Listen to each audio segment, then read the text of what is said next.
Marie here, and time for the 15th episode of Monetize Your Message. And this is where we're helping you develop strategies to build a consistent message and achieve your business goals. And one of the best ways we know to do that is to share some amazing experts with you. So today we have Kate Boyd. I'm really excited to have Kate here on the show. She is a genius when it comes to marketing and launch strategies. And I've had a lot of fun connecting with her over the last few months. So I'm excited to have this opportunity to be here in front of you today with Kate. And if you guys have questions, remember this is an interactive video if you catch it on the live. So pop your questions in if you have them. And I already see Fiona's joining. So welcome, Kate. Hi, thanks for having me. I'm excited to share. Awesome. Yeah. So, first of all, just tell us a little bit about yourself in your business, because you've recently gone through a bit of a shift. Is that right? Yeah, I feel like the story of my life over the last year has been like every 6 months we're going to have a little shift. So yes, today I am, and hopefully for a long time, I am a marketing and launch strategist. And so I come alongside online entrepreneurs who would like more impact and less hustle in their business. They're really tired of feeling like they continuously have to be in their business and they don't actually get to enjoy the success that they have built. So with my background in journalism and marketing and nonprofit and even business building, I've had 2 successful online businesses so far. And just coming alongside them and helping them to, optimize, automate, and delegate the marketing tasks that they hate so that they can continue to grow their business, but also enjoy the success that they have and are creating for themselves. That's awesome. I like the idea of more impact and less hustle for sure. So, and actually, I think that's one of the brilliant things about your messaging is that you're really, really super cognizant of those pain points. And you're really amazing about giving hope that they don't have to stay that way. So is some of that sort of through your own lessons that you've learned in building those successful businesses? Yeah, I think so. And even just some of the conversations I've had with people as I've shifted in this way, and a lot of my friends have actually been shifting a lot too. So it's been really interesting to see that like we're all in this phase of shifting right now. But it has been, there is a point sometimes in your business where you just feel like you're on this endless hamster wheel. You've reached a point at which you feel successful in some ways because maybe you filled up your client calendar, or you've done that and you've launched successful group programs and courses, and you have a list of so big, but then you realize that you are holding up your business. Like what happens, you get terrified to go on vacation, right? Like because everything might fall apart in the week that you're gone. And we all we've all been there where, we realize that we need help, and maybe we've had some low level help and stuff like that. But I think every solopreneur, online entrepreneur, or any entrepreneur really goes through this phase of like, okay, what's next? And how do I really start expanding my reach and my impact without sacrificing myself, while getting that freedom that I was promised whenever I signed up to be an entrepreneur that I don't yet experience because I'm in this hustle place. So I'm definitely familiar with it, even I came from a nonprofit background, but I was also working my full-time job while running 2 businesses. And I remember when I first got my VA and I was like, this is amazing. Like she's not even doing that much for me. And she's still with me. She doesn't even do that much, but the little bit that mental space clears up, just to have somebody else go in and schedule stuff for me or do something that I could do. And I think that's the hard thing to release, is that like I could do it. I could do those things and I was good at those things. But it doesn't mean that that's the best use of my time. It doesn't mean that that's the way I could serve best. And so I see a lot of people who like they either struggle in their marketing or they do it because they need it, but they really don't enjoy it that much. So what if they could delegate that part of themselves out? And they can. So And so, so I think it is just a common thing that we all reach that point, or hopefully reach that point where we start to feel really tired. And are looking for ways to multiply ourselves in our businesses. And so we can start with those things that that need to happen, but you don't really enjoy. Totally. I mean, you're right. I've definitely been there too. And actually, Jesse and I, we like to tell this story about how we have such an iron grip on all those things that like we can do. And like, we could be competent at it. And it wasn't even not enjoyable sometimes. But when we first got a VA, it was like several weeks before we actually gave her anything to do. And she was like, guys, like, you're here. It's fine. So, I totally understand. And so there's a question for you. So do you ever work with your clients on like getting them to like loosen their grip a little bit? Do you have any strategies or tactics for anybody who like it's time, but they like can't quite let go of that control?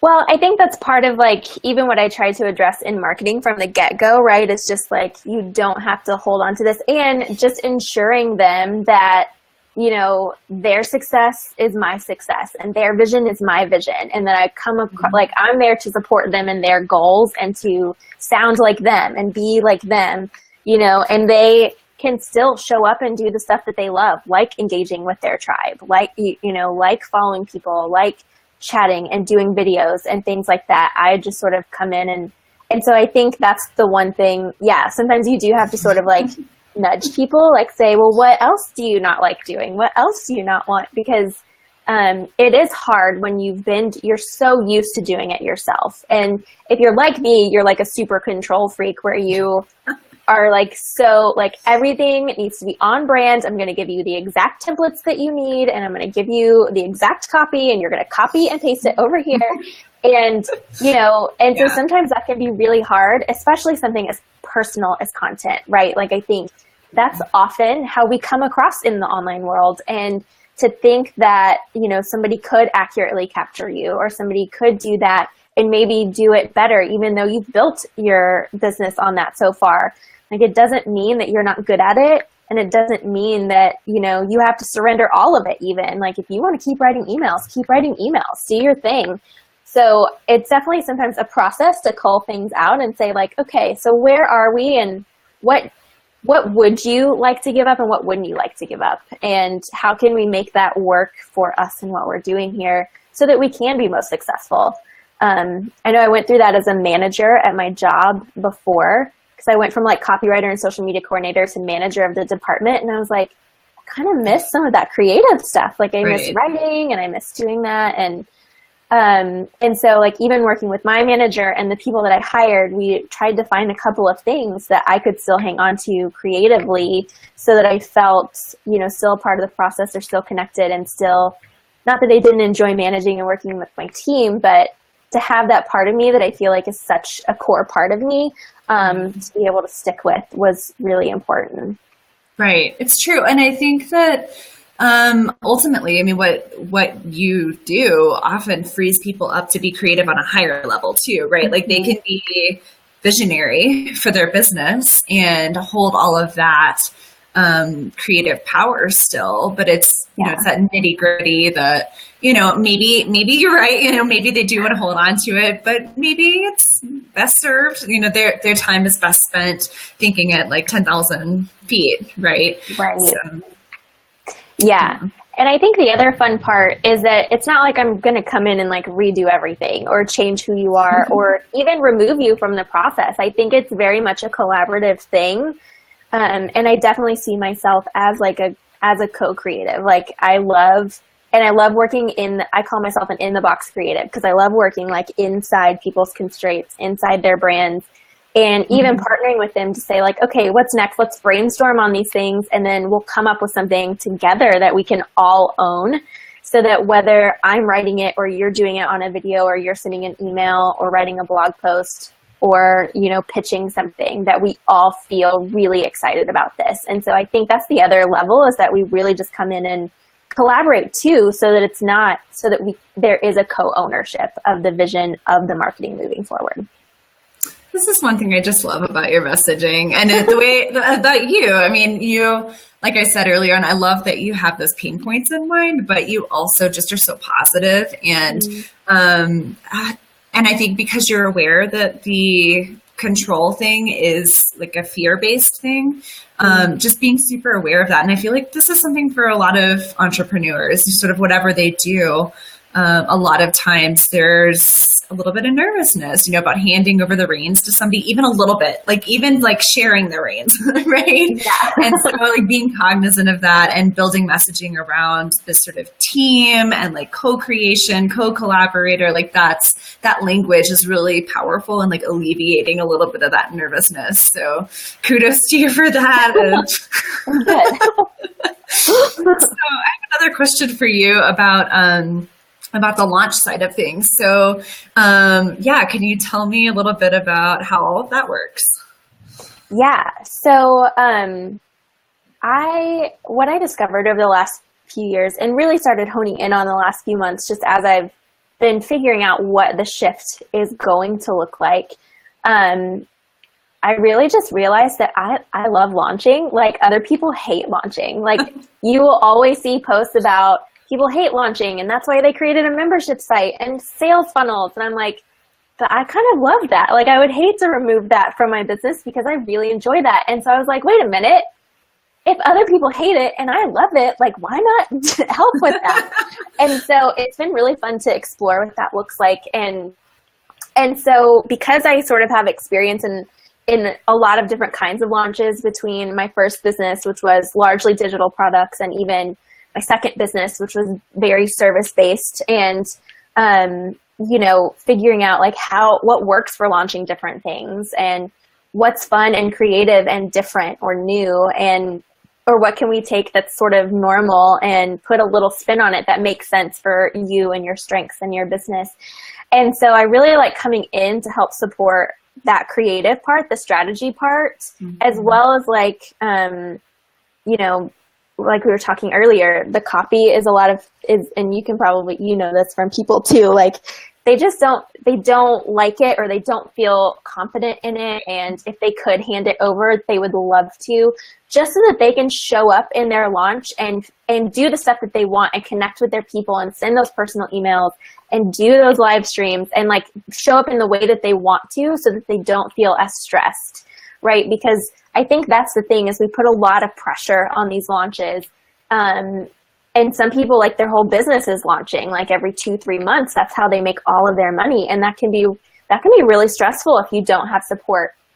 And so, coming in to, again, take over the stuff that they don't necessarily want to do, but also helping them craft a plan that's more holistic in nature. Because I think a lot of times people focus on the launch trigger and the open cart part, but they forget that you actually have to nurture your audience into being ready for whatever you want to sell them first. Or even getting seen and being known for the thing that you're about to launch, so that people can so you bring more people into your tribe before you launch something. So really helping we start from, 90 days out, where, in an ideal situation, we would start there and be able to create at least an 8-week plan where we've got a new freebie that fits things, and where we, start getting them out and noticed, in different guest blogs or podcasts for what they're doing. And even crafting the right content to help overcome maybe some objections and mindsets that people have around what they're going to sell before they even start selling it. And so I think there's a lot of power in the pre-launch that a lot of people overlook and don't pay attention to, or don't create, warmer leads. They just sort of go in and try to, do it without preparing people.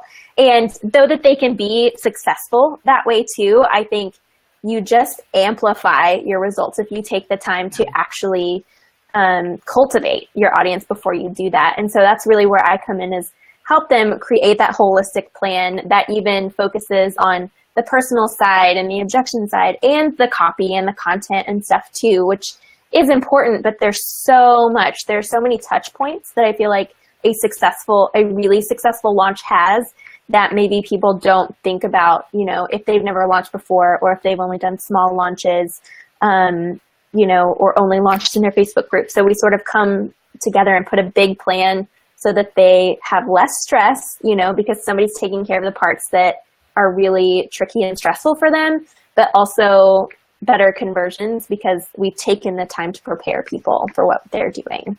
I love that. You're right. It's totally holistic and it's totally relationship based. And it's one of the things that I learned because I too come from a nonprofit background, at least a part of my background. And you know how people donate to people rather than just to causes. But it's the same way with purchases, right? I mean, sure, somebody might buy your product or your service because they like all the features or they want, 6 coaching calls as opposed to 5 from this other person. But like chances are at the end of the day, like they're probably going to pick you because like it's a good personality mix and like you've taken the time to like be there and like show up for your business and like get your personality out there and your sense of humor or whatever it is and address those objections, be able to like have the time to show up on video or like reach out personally, like all that stuff counts for so much. So I'm really glad that you bring that up because I think that's one of the things that comes up a lot with our clients too, is just like reminding them like, the more you can plan, like the more you're probably going to get out of it because there's a lot you can do, not to like make it scarier, but just to say like, if you're going to go to the effort to launch, like might as well like really, Yeah, totally. I think some people try to sort of soft launch things and then they get disappointed when it doesn't work as well. I was like, well, when you like, there's a reason people don't like soft launch as much as like launch. So that's what I'm sort of in that camp too. Like you either launch something or you like leak it, but you have to choose one or the other. There's not really a middle line that, that's really helpful. And even a good launch has elements of leaking it, right? With like, personal invitations and reaching out to like warm leads and things like that first. And so there's definitely a way to do it that isn't totally crazy and scary and stressful. And it is important to have that holistic thing because to your point, there will be people who buy something from you just because you've already given them so much free value that they feel bad for not paying you. Like some people are like that, but and some people aren't. Most of the time that's not the case, but there are those people out there. So if you're out there giving value and you're preparing people, some people just, they want to pay you as a reciprocation of all that you've given them so far. So I think it's really important that we do that with our marketing too, because a good launch is really a result of good marketing from the beginning. It's not just about the launch period. Yeah, that's so true. And I think too, it's also just a way to show up as, if you are doing all that pre-building work, for whether it's a launch or not, it just shows people, your stuff, and that you are highly competent. And even if they aren't in the camp of like feeling bad for getting so much free value, they may just be like, oh, wow, Kate's stuff is really great. And I always learn so much from her. How much more would I learn if she was charging, $100 a month for this or whatever it was? So I think that's definitely also a thought that goes through people's heads when they click buy. I certainly have thought that before. Yeah. It's like if they gave that much away for free, how much more awesome is it to actually like have their paid stuff, which I think should be what we're doing online so that people do, because we talk about the know, like, and trust factor a lot, right? So it has to be like people have to trust you in order to cross that line into customer or client. So we need to be really diligent to present that to them, to be that trustworthy person. Totally. I love it. And so let's go back to your own pivot. So do you have any words of wisdom for when you're deciding to make a shift in maybe who you serve or how you serve them or anything like that? Do you have any like lessons learned from that you might want to share about like how to be clear about what you're doing and how to like broach that subject with maybe your existing clients who might still be good fits moving forward or whatever the case may be? Yeah, I think it's a couple of things. So I actually started with, because I feel like who I was serving before and who I'm serving now aren't really the same. There may be some overlap, but it's not likely. So I actually started by just reaching out to friends and, people I've connected with and saying, hey, this is what I'm doing now. And I actually didn't originally think it would be an entire business model shift. I thought it would just be a little like, I'm adding this to my list of services.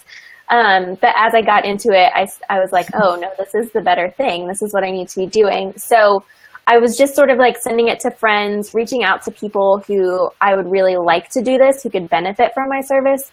So people I would want to work with, and just letting them know of the things that I could do for them and the ways I could support them. And that turned into a few conversations. So I think that's first, is really getting a sense of, I guess before that, is really getting a sense of like what this is and how it affects or where it fits in your business right now. And, you know, things will always shift and transform as you go. And I think that's just the benefit of acting on those things. So I really just kind of, like we were talking about, leaked it out to a few people and said, like, this is a thing. If you know someone, or if you are interested, like, let's get on the phone and talk, you know, because I'm still figuring this out. So let's even see what the needs are. So that was one thing. And then as I sensed that it was turning into a bigger shift, it became really clear that it was time to communicate to my audience what was happening and what I felt was being clear. And even before then, I feel like I'm pretty transparent with my audience. I was just like, there's something happening and I'm not sure what it is. So I would just appreciate like your prayers and your thoughts as I'm like working it out and getting clarity from, you know, just about what this is going to look like.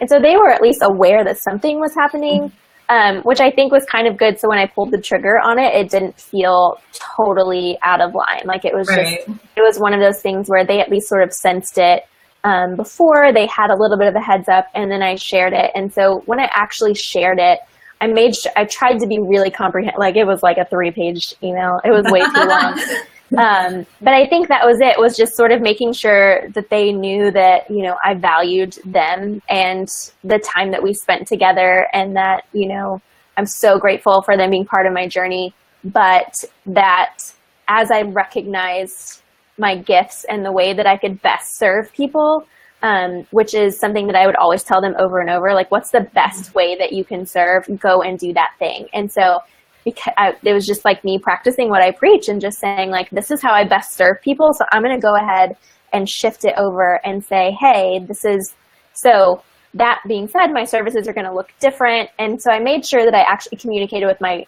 clients first, the people that I'm actively working with, just letting them know and giving them options too, to say, like, here we are, we've got, you know, this is what I'm doing moving forward, but I'm 100% committed to you. So just letting them know that, like, they're okay. Like, I wasn't going to abandon them, even though they're paying me or already paid me, and we're working on that. So I made sure that they felt taken care of, and even knew about the new option in case they wanted to switch. And some of my clients did switch over into marketing clients versus coaching clients, which has been really fun. You know, and 2 or 3 of them stayed as coaching clients, which I'm also really excited about still. And so, letting them know that I was committed to that and that something was changing, and then rolling it out to everybody else in my audience. And then even thinking through my assets, right? Like, what is my email list going to look like? What is my Facebook group going to look like? What is it that I'm going to be sharing moving forward? What is that going to look like?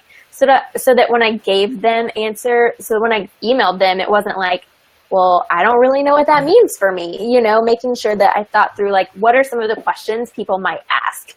And how can I go ahead and answer those so people feel solid and not confused in this? Because I think that's something, sometimes we want to just like change instantly, and we just want everybody to know. And even I'm that person. Like, once I make the decision, it's like, all right, I'm done with it. But I know that, like, actually rolling it out's a whole different thing. So you need to make sure that you're at least a little clear on what that is and how that affects the people that you're telling, and think through and answer some of those questions for them so that they know. And then I even gave them some examples of how they could even work with me now. Like, what does that look like? What are some things that maybe they could do with my new services if they wanted to, you know, some ways that I could support them. So yeah, just kind of like walking them through what that looked like. And I think them sort of being a little bit informed on the front end helped a little bit with, you know, with me, so that they didn't feel like I was totally abandoning them. Because I feel like the community that I built is really close and really tight knit. And so I didn't want them to feel like anything was a big surprise. I wanted to respect the relationship. It's like if you were in a relationship with a person, you wouldn't just all of a sudden tell them that you're going to live a whole different life. Like, they probably know that you're building up to something new. And so I think it's really important that we think about, like, how that comes across, and that we even think through some of those details as we communicate, because the temptation is to get it out immediately. And sometimes that can alienate people or frustrate people. And I mean, all the people in my audience could potentially be clients for my new adventure down the line. So why do I want to burn that bridge now? And when they've been so gracious to be a part of what I've already built and been so gracious to follow me and be a part of what I was doing. So I think it's only fair that I take the time to respect that like I would, any other relationship in my life. Oh, I love that. That's so good. I mean, pivoting can be so tricky. So I love your take on it. I want to remind those who are watching live, if you guys have questions, we're coming towards the end of the interview, so get them in now. But I love like watching your strategy brain at work as you're explaining that, Kate, because you're right. It's we all have that like temptation to, once we have an idea or once we like come to a decision, maybe it is like, I want to sell this thing. I saw a lot of parallels in what you were just talking about between pivoting a business model and launching something. Mm-hmm. And that the more time and space and relationship building you can like fit into that whole process, the smoother it's probably going to go, because people are feeling heard and respected. People are feeling like they know you, they like you, they trust you, right? But also like you give people time so that you're not just like pulling the rug out under them saying, I'm switching my business or buy this thing. Either way, like it's totally a similar process. So it's no surprise that you had some amazing advice to give there on pivoting. I think you kind of seem to approach it the same way you would a launch. So it's cool. Yeah, I guess so. I hadn't thought of it, but it makes sense. Awesome. Cool. So if anybody wants to work with you or get in touch with you, what is the best way for them to do that? Yes. So you can find me on my website at kateboyd.me. And then, you can find me on social networks like Facebook, and Instagram, and that's Kate Boyd Creative. And then I just joined LinkedIn, so let's be LinkedIn friends, because I look kind of lame with like, I think I'm up to 48 connections, so that's pretty good for a couple of days. So if you're on LinkedIn, come and find me so I don't look super lame over there by myself. Not at all. Yeah. And then, so that's pretty much it for like where you can find me and connect with me. And I've got a lot of goodies over at kateboyd.me that are for free. So definitely come and check out some of the free resources that I have for you.